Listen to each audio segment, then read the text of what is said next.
বাংলা একটা প্রচলিত আলোচনা বা শব্দ আছে যে ইজ্জতের ফালুদা। আমার কাছে মনে হয় যে বাংলাদেশের ক্রিকেটের ইজ্জতের ফালুদা হওয়ার উপক্রম হয়েছে। জিম্বাবুয়ের বিপক্ষে সবশেষ আপডেট, আপনারা যারা ফুটবল ওয়ার্ল্ড কাপ নিয়ে অনেক বেশি ব্যস্ত, ক্রিকেটের খোঁজখবর খুব একটা রাখছেন না, এবং এই সুযোগে মোটামুটি বাংলাদেশ দল তাদের যা খুশি তা, মানে সার্কাসে যেমন একটা থাকে না যে কিছু বন মানুষ থাকে সাইজে খাটো, ওরা যা খুশি তা করে আর মানুষ হাততালি দেয়, হাসে, আনন্দ পায়, বিনোদিত হয়। বাংলাদেশ দল যেন সেই বিনোদনটা এই মুহূর্তে সবাইকে দেওয়ার সুযোগ পেয়েছে, কারণ এই বিনোদনে ভুলভাল করতে গেলে আসলে সমালোচনার পাল্লাটা কম ভারী হবে, কারণ মানুষ ফলো সেভাবে করছে না। বাংলাদেশ জিম্বাবুয়ের বিপক্ষে হোয়াইট ওয়াশ হওয়ার অপেক্ষায়। জিম্বাবুয়ের বিপক্ষে বাংলাদেশ টানা 3 ম্যাচ হেরেছে। ক্রিকেটাররা যারা শুনছেন তারা এখন বলবেন যে 3 ম্যাচ কই থেকে এলো।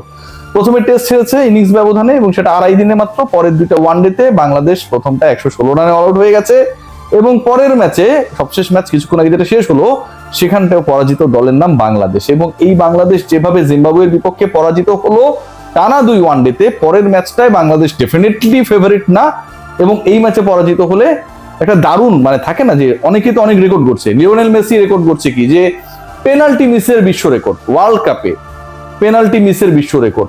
একই ওয়ার্ল্ড কাপে 2টা পেনাল্টি মিস করছে, এবং এটা নিয়ে আসলে যারা তাকে মানে পেনাল্টি স্পেশালিস্ট বা পেনাল্টির কারণে গোল করেন এই টাইপের কথা বলছিলেন, তারাও এখন চলে গেছে পেনাল্টি মেসি যে পেনাল্টি পায় সেটা মিস করবে। তো বাংলাদেশ দল এখন ওইরকম একটা দারুণ অগৌরবের রেকর্ডের সামনে দাঁড়িয়ে যে জিম্বাবুয়েতে গিয়ে তারা হোয়াইট ওয়াশ হয়ে আসলো। এই 2026-এ যেই বছর এই দলটা অস্ট্রেলিয়াকে হারিয়েছে, যেই বছর এই দল ওয়েস্ট ইন্ডিজ, পাকিস্তান, নিউজিল্যান্ডের মতো দলের বিপক্ষে ওয়ানডে সিরিজে জিতেছে, যেই বছরে বাংলাদেশ দলের নতুন ব্র্যান্ড ক্রিয়েট হয়েছে যে বাংলাদেশ পেস এন্ড বাউন্সি উইকেটে খেলতে অভ্যস্ত, এবং সেই টাইপের উইকেটে বাংলাদেশ দল আলটিমেটলি যে কোনো প্রতিপক্ষের বিপক্ষে ভয়ঙ্কর হতে পারে, রেজাল্টটা তাদের পক্ষে নিতে পারে। সেই বাংলাদেশ জিম্বাবুয়ের বিপক্ষে হোয়াইট ওয়াশের অপেক্ষায়।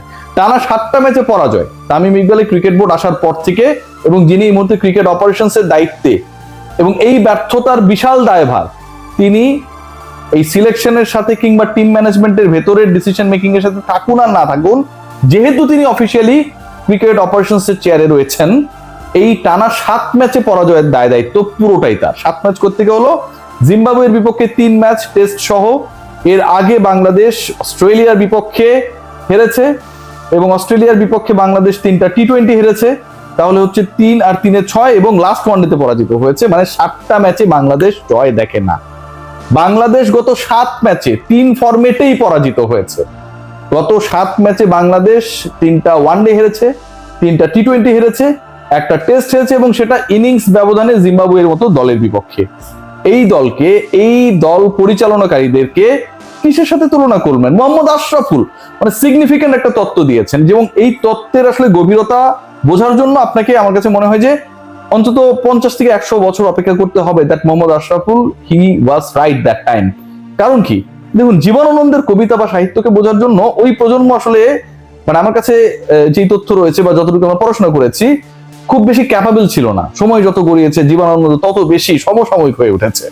মোহাম্মদ আশরাফুল যে তথ্যটা দিয়েছে, বাংলাদেশের ক্রিকেটাররা আগের ম্যাচে ফেল করেছে কারণ বাউন্ডারিটা বড় ছিল।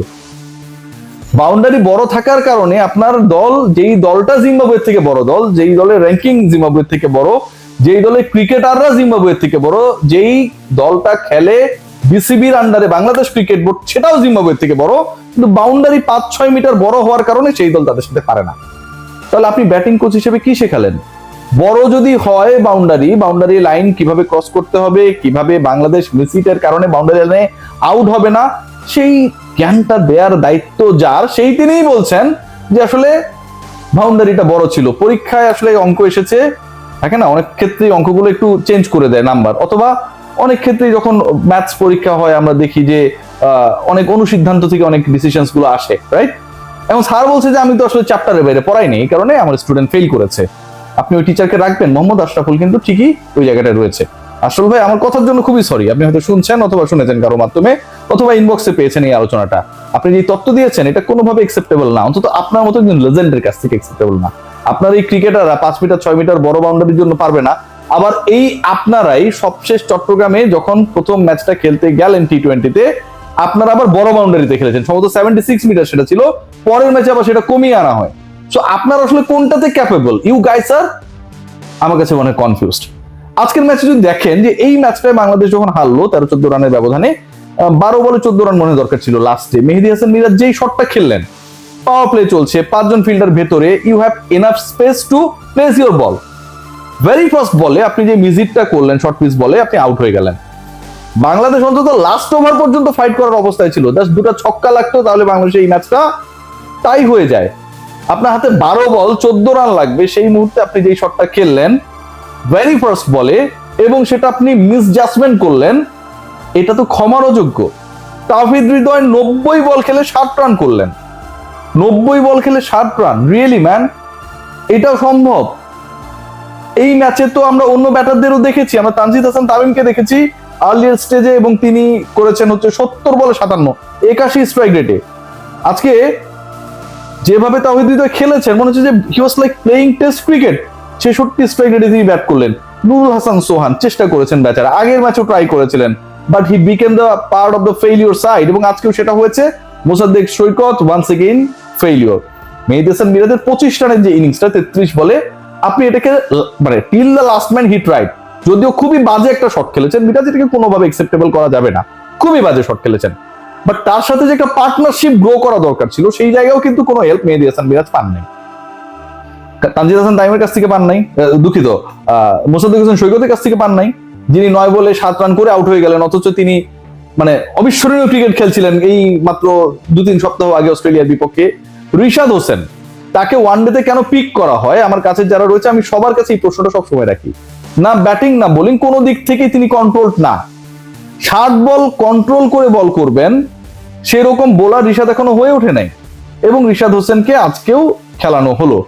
বাংলাদেশ দলে তো বোলিং সেটআপটাই ঠিক নেই। তাসকিন আহমেদ আজকে রেস্ট দরকার ছিল, তাকে আপনারা খেলিয়ে দিয়েছেন। লাস্ট বলগুলো যখন করছিলেন, লাস্ট স্পেলে যখন বল করছিলেন, বোঝা যাচ্ছিল যে this man is not fit to bowl around 10 overs. So এরকম সিচুয়েশন যখন হবে, একটা দলকে নিয়ে যখন ফাইজলামি সার্কাস হবে, সেই দলের রেজাল্টটা এরকমটা হবে। বাংলাদেশ দল just right now falling like the brand cat's eye. আমি জাস্ট আপনাদের একটা কথা বলি, এই যে লিটন কুমার দাসকে যে নাটকটা হলো, এরকম নাটক আপনার পৃথিবীর কোথাও পাবেন না। প্রথমে কি তিনি হচ্ছে চোট পেলেন, হ্যাঁ ক্র্যাম্প করছিল, এবং ওই ম্যাচটা ছিল অস্ট্রেলিয়ার এগেনস্টে, পরবর্তীতে তিনি রিটায়ার্ড আউট হয়ে গেলেন, আবার তাকে ব্যাটিং এ নামানো হলো। পয়েন্ট নাম্বার 1, ব্যাটিং এ নামানো হলো। এরপরে টি-20 সিরিজে তিনি প্রথম দিকে খেলতে পারবেন না মনে করা হলো, বলা হলো, রেস্ট দেওয়া হলো। তারপর আবার চট্টগ্রাম থেকে ফ্লাই করে পাঠানো হলো, লিটন কুমার দাস চট্টগ্রামে গেলেন, সেখানে তিনি খেলতে পারলেন না, গিয়ে আবার ফেরত আসলেন, এ পর্যন্ত ঠিক আছে। এরপরে দল ঘোষণা করা হলো, বলা হলো লিটন কুমার দাস প্রথম ওয়ানডেটা খেলতে পারবেন না, সিলেক্টর হাবিবুল বাশার সুমনের স্টেটমেন্ট আমরা পেয়েছি, এবং সেটা বিসিবি তার মিডিয়া গ্রুপের থ্রুতে দিয়েছে। সেখানটায় বলা হচ্ছিল যে প্রথম ওয়ানডেতে he is doubtful, but rest of the ম্যাচেসে তিনি খেলার জন্য এভেলেবেল। মানলাম। এবার লিটন কুমার দাস এর আগে তো ঢাকা থেকে চট্টগ্রামে গিয়েছিল, এবার ঢাকা থেকে জিম্বাবুয়ে চলে গেল, এবং এখন বলা হচ্ছে Liton Kumar Das is totally out of this series. তাহলে আমার এই মেডিকেল টিম কোন ঘোড়ার ডিমটা করে? এই মেডিকেল টিম জাজ করতে পারে না লিটনের ইনজুরির গভীরতা কতটুকু, এই মেডিকেল টিম জাজ করতে পারে না লিটন কুমার দাস চট্টগ্রামে প্লেয়েবল অবস্থায় আছে কিনা, এই মেডিকেল টিম জাজ করতে পারে না লিটন কুমার দাস জিম্বাবুয়েতে গিয়ে সেখানে আদৌ খেলতে পারবেন কিনা, এই মেডিকেল টিম এটুকু জাজ করতে পারে না এন্ড রেফার করতে পারে না that let's not send Liton to Zimbabwe. সেই অবস্থায় নাই, এখন জিম্বাবুয়ে থেকে লিটনকে ফেরানো হচ্ছে চেহারা দেখানোর জন্য পাঠিয়ে। এই যে অবস্থা বাংলাদেশ দলের, এটাকে কোনোভাবে অ্যাকসেপ্টেবল করা যায় না। Very, very sad performance by the team management, and definitely Bangladesh Cricket Board is totally responsible for this. সবাই ভালো থাকবেন।